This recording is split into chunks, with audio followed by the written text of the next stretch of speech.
नमस्कार, आर्या न्यूज देख रहे हैं आप। मैं हूं आपके साथ पल्लवी सिंह। उत्तर प्रदेश के बुलेटिन की शुरुआत करेंगे एक बड़ी खबर के साथ, जो कि ब्रजेश पाठक से जुड़ी बड़ी खबर सामने आ रही है। उन्होंने ज्ञान व्यापी पर डिप्टी सीएम ब्रजेश पाठक का बयान सामने आ गया है। उन्होंने कहा कि कोच ने सुरक्षा को लेकर निर्देश दे दिए हैं।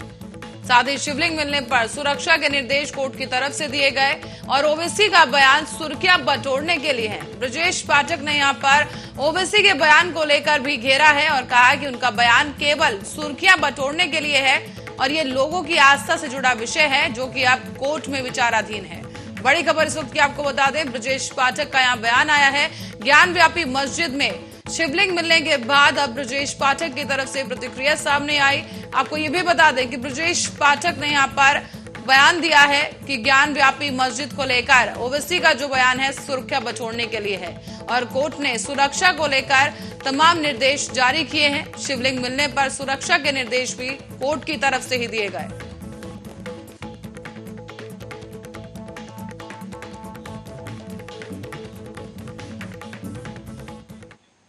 ज्ञान व्यापी श्रृंगार गौरी मस्जिद प्रकरण मामले में वकील विष्णु जैन ने कोर्ट में शिवलिंग वाली जगहों को सील करने की याचिका दाखिल की। कोर्ट ने याचिका को स्वीकार करते हुए वाराणसी जिला प्रशासन को आदेशित किया है कि मस्जिद के जिस वजू खाने के अंदर से शिवलिंग मिला है उस जगह को सील करके प्रशासन अभी अपनी सुरक्षा ले। साथ ही आपको बता दें कि ये बताया जा रहा है कि नदी के ठीक सामने मस्जिद के अंदर वजू खाने में शिवलिंग मिला है। आपको ये भी बता दें कि वजूखाने का पहले पानी खाली कराया गया, जिसके बाद वहां से शिवलिंग निकाला है। शिवलिंग मिलते ही वहां हिंदू पक्ष की तरफ से हर हर महादेव के नारे लगाए गए, तो वहीं मुस्लिम पक्ष ने किसी भी तरीके के दावों को बेबुनियाद बताते हुए कहा कि वो कोई शिवलिंग वहां नहीं मिला है। फिट है, उसमें हमारे पास खंड शिलाखंड हमारे देवी देवताओं की प्रतिमा जो है ध्वंस है, सबके सब मिलेंगे। अभी बचा है मलबा, मतलब हाँ, तो सर्वे खत्म हो गया, सर्वे चल रहा। सर्वे खत्म हो चुका है, अब हम लोग बाहर आ गए। अभी और बचा है क्या? नहीं, क्या सर्वे होना भी बाकी? नहीं, सर्वे ये सर्वे खत्म हो गया। क्या मिला है? ये बताइए, बताइए कोई साक्ष्य न मिलने पाए। अब खुल के नहीं, साक्ष्य न में भी इसी तरीके से हम इस पर। और शहर में बदमाशों का कहर थमने का नाम नहीं ले रहा है। मामला सामने आया है सदर ईदगाह रेलवे कॉलोनी का, जहां दिन दहाड़े बदमाशों ने घर में घुसकर चोरी और लूट की वारदात को अंजाम दिया। आपको ये भी बता दें कि घर में महिला समेत उसका पति भी मौजूद था, जिससे चोर जो वारदात देने आए थे अंजाम उसको दे नहीं पाए, क्योंकि महिला के पति के साथ इन चोरों की हाथापाई हुई। चोरों का तमंचा छूट गया। और आपको बता दें, इस दौरान पिछले 2 दिनों में बदमाशों ने आगरा में इससे पहले भी 2 वारदातों को अंजाम दिया है।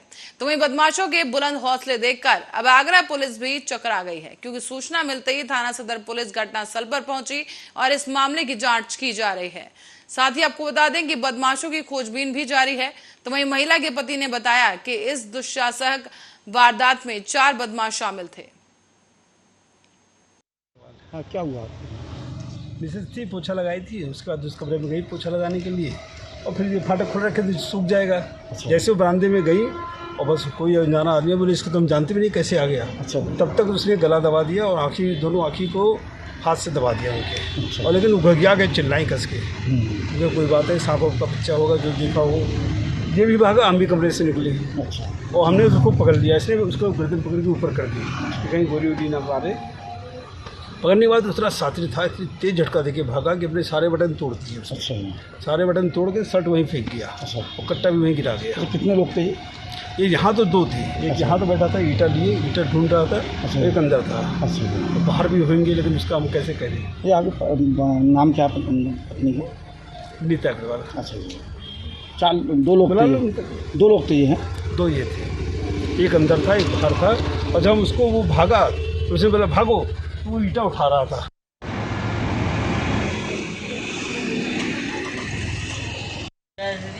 और विस्तार जानकारी के लिए ममता भारद्वाज हमारे संवाददाता फोन लाइन पर जुड़ चुकी हैं हमारे साथ।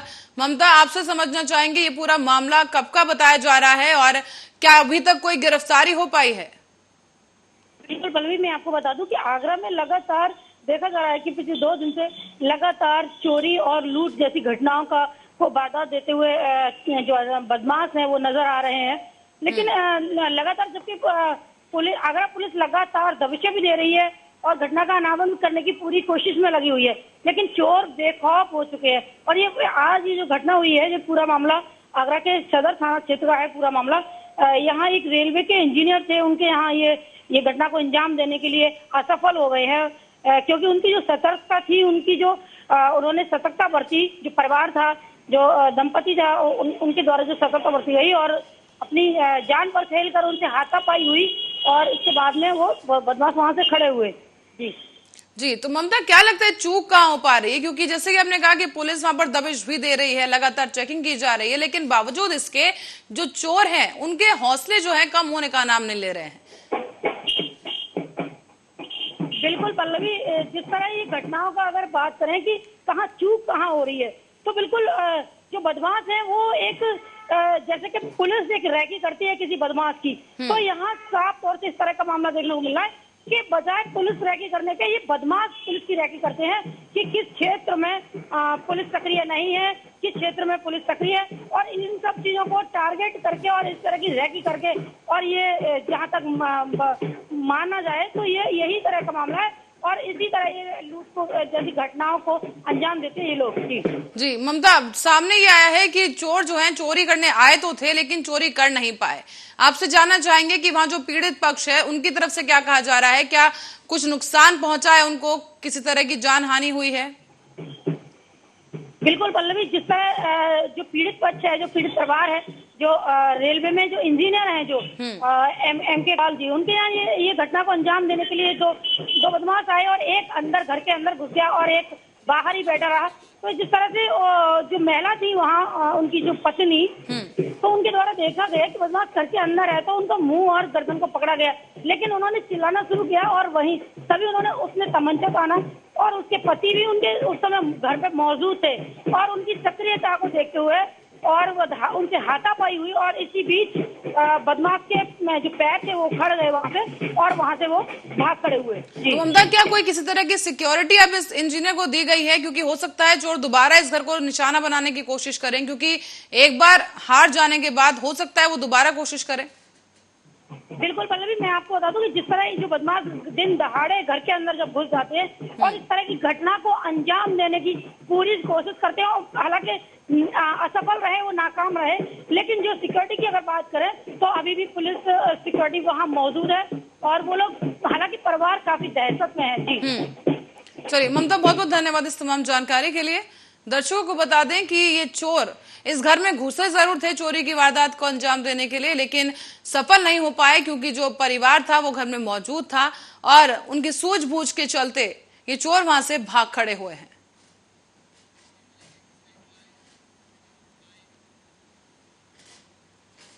और इस बीच मामला है गोवर्धन का, जहां पर गोवर्धन के बस स्टैंड एकता चौराहे पर डगमार वाहनों का आतंक लगातार बना हुआ है।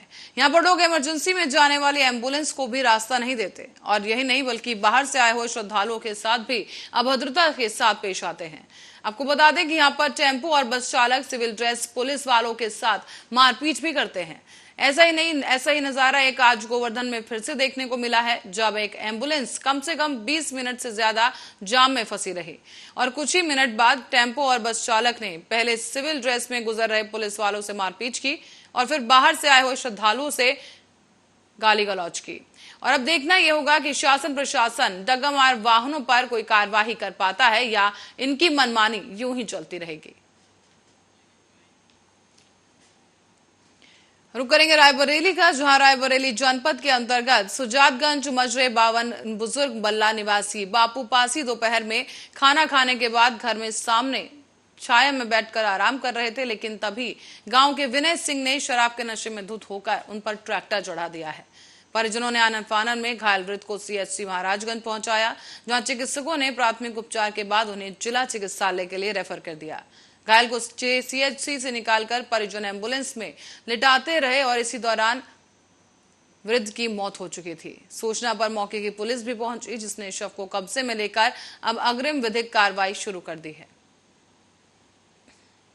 ये सर द्वारे पे बैठे रहे हैं। कौन? बाबू।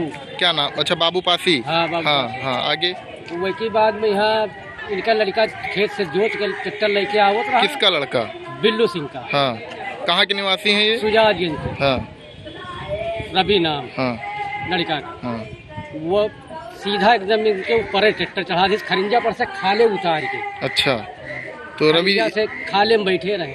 रवि नशा किए हुए थे क्या? हाँ, नशा करे रहे। एक एक्सीडेंटल हम CSC महाराजगंज 12:33 दोपहर में आए हैं। बाबू पास 65 ईयर ओल्ड, वो घर वाले बता रहे हैं कि ट्रैक्टर से एक्सीडेंट हुआ।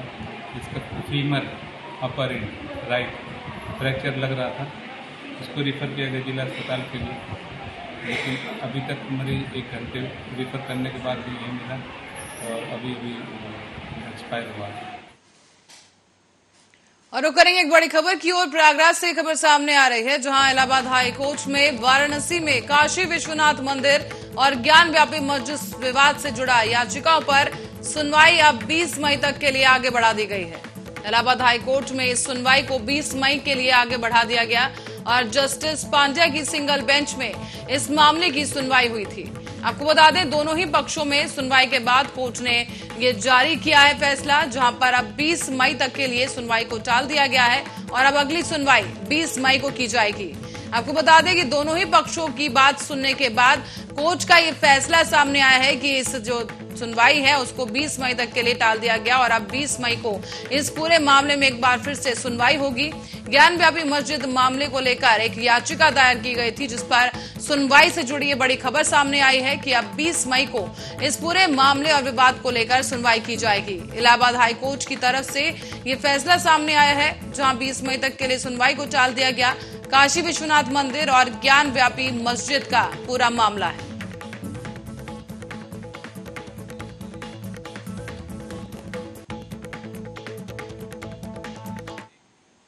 और इसी बीच तहसील में रिश्वतखोरी की रोकथाम के लिए एसडीएम सदर ने एक अच्छी पहल की है। उन्होंने कहा कि तहसील के फरियादियों के लिए हेल्प डेस्क बनाई जाएगी और इस हेल्प डेस्क पर हमेशा 2 लेखपाल रहेंगे।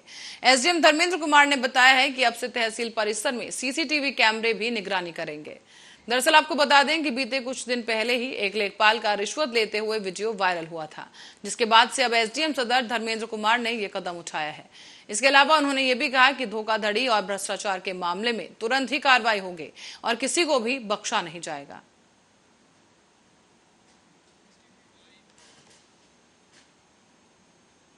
खबर जौनपुर से है, जहां जौनपुर में सरकारी स्कूलों में बच्चों के वैज्ञानिक दृष्टिकोण को और जिज्ञासा प्रवृत्ति को विकसित करने के उद्देश्य से डिस्कवरी लैब स्थापित किए जा रहे हैं।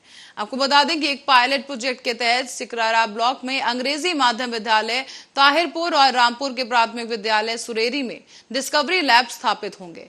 यहाँ पर बच्चे टेलीस्कोप और अन्य आधुनिक तकनीक के माध्यम से दैनिक जीवन में घटित होने वाली भौतिक और जीव वैज्ञानिक जैसी संबंधित परिघटनाओं को समझेंगे, साथ ही उनके बारे में जानेंगे भी। और ये शिक्षा विभाग और बेसिक शिक्षा अधिकारी डॉक्टर गोरखनाथ पटेल ने बताया है।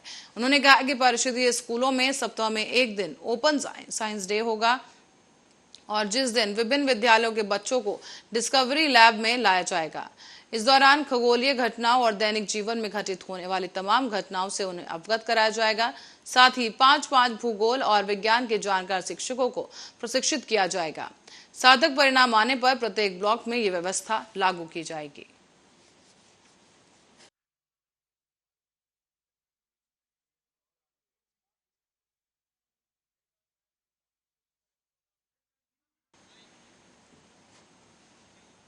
अब बढ़ेंगे अगली खबर की ओर, जहां उत्तर प्रदेश में रविवार को कोविड-19 के 154 नए मामले सामने आए। इनमें से सबसे ज्यादा मामले गौतम बुद्ध नगर से सामने आए हैं। तो वहीं अच्छी बात यह रही कि पिछले 24 घंटे में 182 मरीजों को कोविड-19 से मुक्त किया गया है, यानी कि 182 मरीज ऐसे हैं जो कोरोना संक्रमण से रिकवर हो चुके हैं। 15 जिलों में कोरोना का एक भी एक्टिव केस नहीं है और ये जानकारी राज्य के स्वास्थ्य विभाग ने जारी की है। नए मामलों में सबसे अधिक गौतम बुद्ध नगर में मामले पाए गए, जहां 72 मरीज मिले। गाजियाबाद में 23, लखनऊ में 14, आगरा में 5 और प्रयागराज में 4 मामले दर्ज किए गए हैं। राज्य में अब सक्रिय केस की संख्या फिलहाल 1145 है, जिनमें सबसे अधिक मामले गौतम नगर में ही सामने आए। सक्रिय केसेस में 419 मामले गौतम बुद्ध नगर से हैं, 227 मामले गाजियाबाद से, 104 लखनऊ से और 38 मामले वाराणसी से, जबकि 18 मामले प्रयागराज में हैं। राज्य के 15 जिलों में कोई भी मामले सामने नहीं आए।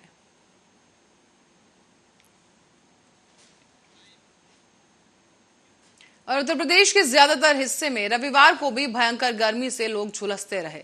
मौसम विभाग के मुताबिक बांदा में तापमान 49 डिग्री सेल्सियस तक जा पहुंचा, जबकि पिछले करीब एक हफ्ते से प्रदेश के अलग अलग हिस्सों में जबरदस्त तपिश का दौर चल रहा है। इसी के साथ ही उमस बढ़ने की वजह से लोगों को गर्मी की दोहरी मार सहन करनी पड़ रही है। गर्मी की वजह से जनजीवन भी अस्त व्यस्त है और जनजीवन पर बेहद बुरा असर पड़ा है। लोग दोपहर में बाहर निकलने से परहेज कर रहे हैं। तो वहीं लखनऊ में स्थित मौसम केंद्र की रिपोर्ट के मुताबिक रविवार को बुंदेलखंड स्थित बांदा जिले का तापमान 48.8 डिग्री सेल्सियस तक जा पहुंचा, जो कि सामान्य से 6 डिग्री अधिक बताया जा रहा है। इसके अलावा आगरा में तापमान 47.7 डिग्री सेल्सियस दर्ज किया गया। झांसी में यह तापमान 47.6 डिग्री, प्रयागराज में 46.9 डिग्री और कानपुर में 46.1 डिग्री सेल्सियस तापमान दर्ज किया गया। तो वहीं वाराणसी की बात करें तो वाराणसी में 46 डिग्री तापमान रहा। हमीरपुर में 45.2 डिग्री सेल्सियस अधिकतम तापमान रिकॉर्ड किया गया।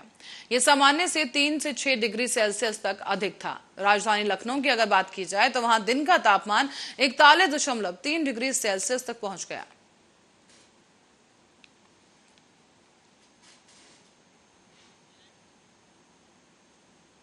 और पीजीआई कोतवाली की कल्ली पश्चिम चौकी में तैनात एक महिला सिपाही ने मकान में ही फंदा लगाकर आत्महत्या कर ली है।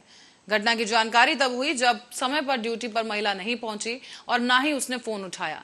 कल्ली पश्चिम पुलिस चौकी प्रभारी ने इंस्पेक्टर को घटना की सूचना दी, जिसके बाद इंस्पेक्टर मौके पर पहुंचा तो देखा कि कमरा अंदर से बंद था।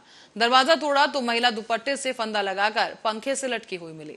इंस्पेक्टर पीजीआई ने बताया है कि महिला सिपाही मूल निवासी थाना फतेहाबाद आगरा की रहने वाली थी और रविवार को वो अपने कमरे में किसी से वीडियो कॉल करते समय उससे पहले उसने ब्लेड से अपना हाथ की नस काटी और इसके बाद अपने ही दुपट्टे का फंदा बनाकर पंखे से लटककर आत्महत्या की।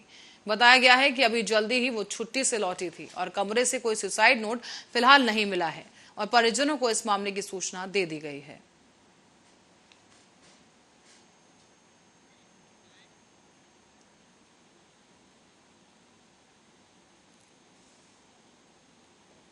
और इसी बीच रुक करेंगे एक बड़ी खबर की ओर। वाराणसी से एक खबर सामने आ रही है, जहां पर बीएचयू के छात्रों में हुड़दंग हो गया है। यहां पर बीएचयू के छात्रों के 2 गुटों में जमकर मारपीट हुई। नकाबपोश छात्रों ने लाइब्रेरी में घुसकर दूसरे पक्ष के छात्रों को पीटा है। लाइब्रेरी के अंदर ही मारपीट से अब बीएचयू में हड़कंप की स्थिति है। साथ ही मारपीट करने वाले छात्र मौके से फरार बताए जा रहे हैं। फिलहाल मौके पर पहुंची प्रेक्टोरियल बोर्ड की टीम, जिसने अब जांच शुरू कर दी है। आपको बता दें, वाराणसी के बीएचयू से मामला सामने आया है, जहां पर फिलहाल हड़कंप की स्थिति है, क्योंकि लाइब्रेरी में घुसकर कुछ नकाबपोश लोगों ने मारपीट करना शुरू कर दिया। तो वहीं बीएचयू की लाइब्रेरी में हो रही इस मारपीट के बाद से ही इलाके में दहशत का माहौल है। वहां पर फिलहाल प्रेक्टोरियल बोर्ड जो है जांच के लिए पहुंच चुका है और इस पूरे मामले को लेकर जांच की जा रही है। वाराणसी से एक खबर सामने आई है।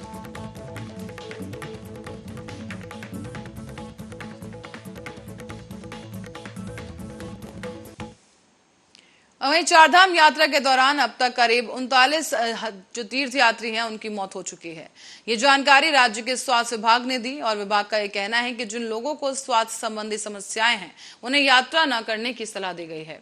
आपको ये भी बता दें कि इस बार श्रद्धालुओं की बढ़ती भीड़ के कारण चारों धामों में व्यवस्था चरमरा गई है और यात्रियों को कठिनाई का सामना भी करना पड़ रहा है। स्वास्थ्य विभाग के महानिदेशक डॉक्टर शैलजा भट्ट ने चारधाम में हो रही मौतों को बताया है और इनका जो आंकड़ा है उन्होंने मीडिया से शेयर किया। समाचार एजेंसी के मुताबिक उन्होंने कहा कि अब तक चारधाम के मार्ग में करीब 39 श्रद्धालुओं की मौत हो चुकी है और मौत का कारण उक्त रक्तचाप, हृदय संबंधी समस्याएं और पहाड़ी पर चढ़ने संबंधी बीमारी है। वैसे श्रद्धालुओं को यात्रा न करने का सुझाव भी दिया जा रहा है, क्योंकि मेडिकल दृष्टि से जो श्रद्धालु फिट नहीं है उन्हें यात्रा न करने का सुझाव दिया गया। साथ ही चारधाम यात्रा में तीर्थयात्रियों को खाने पीने से लेकर रहने की जगह के लिए भी इस वक्त संघर्ष करना पड़ रहा है और श्रद्धालुओं से लेकर विपक्षी पार्टियां भी सरकार पर बद इंतजामी के आरोप लगा रही हैं।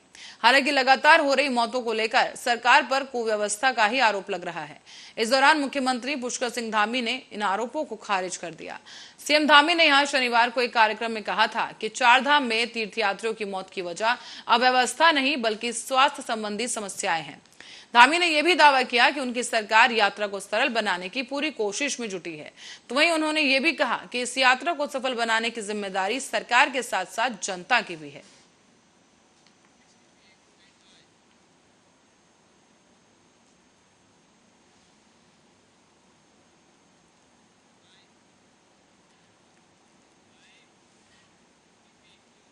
अब पर्यावरण संरक्षण को बढ़ावा देने के लिए आपने कई तरह के विज्ञापन देखे होंगे, कई स्लोगन्स भी सुने होंगे, पर एक तस्वीर ऐसी सामने आई है जो कि दिल्ली से है, जिसने तमाम विज्ञापनों को पीछे छोड़ दिया है।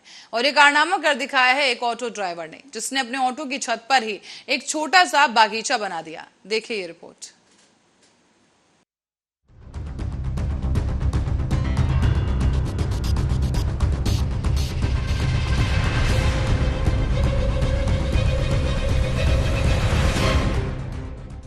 बढ़ती गर्मी, चिलचिलाती धूप और पर्यावरण की बिगड़ती हालत, इसी के बीच देश और दुनिया में कई तरह के अभियान चलाए जा रहे हैं जो पर्यावरण संरक्षण के लिए प्रेरणा देते हैं। पर भारत देश की राजधानी दिल्ली में एक ऑटो ड्राइवर ने लोगों के सामने एक ऐसा उदाहरण पेश किया जिससे लोग दंग रह गए। आपको बता दें कि दिल्ली में महेंद्र कुमार नाम के ऑटो ड्राइवर ने ऑटो की छत पर ही एक गार्डन तैयार कर दिया है।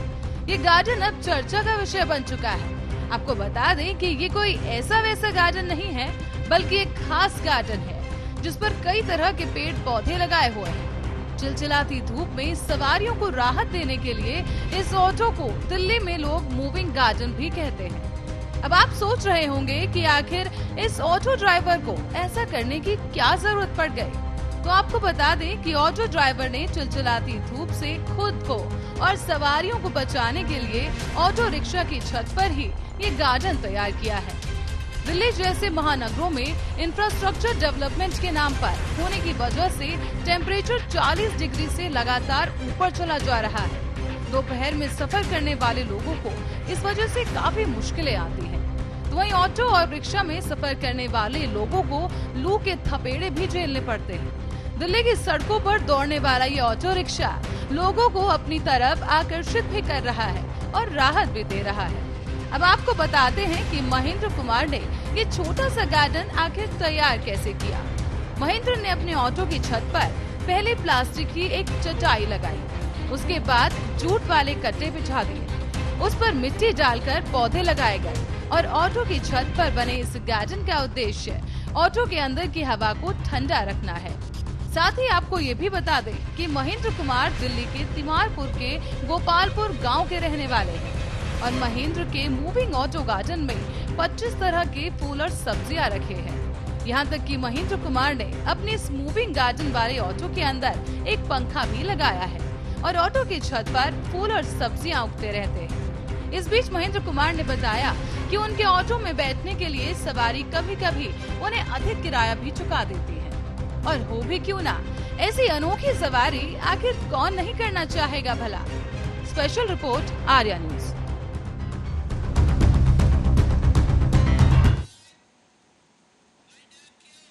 और ऐसी खबर के साथ ही फिलहाल के लिए बुलेटिन में इतना ही। देश और दुनिया की तमाम खबरों के लिए देखते रहिए आर्या न्यूज।